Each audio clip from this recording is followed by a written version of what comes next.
Hey guys, need to change the date, guest info, or cancel a booking.com reservation?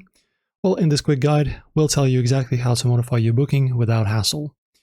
So firstly, guys, just open the website, and of course, you need to go to your profile, click on it, and go to your bookings and trips. And in here, you will see on the screen all of your bookings and trips. So after this, you just go to your reservations and find the trip you want to change and select it. After that, just click change dates or edit, depending on what you need. So to change dates, select new check-in and check-out times.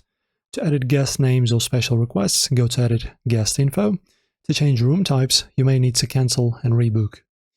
After that, check if your reservation is non-refundable or flexible.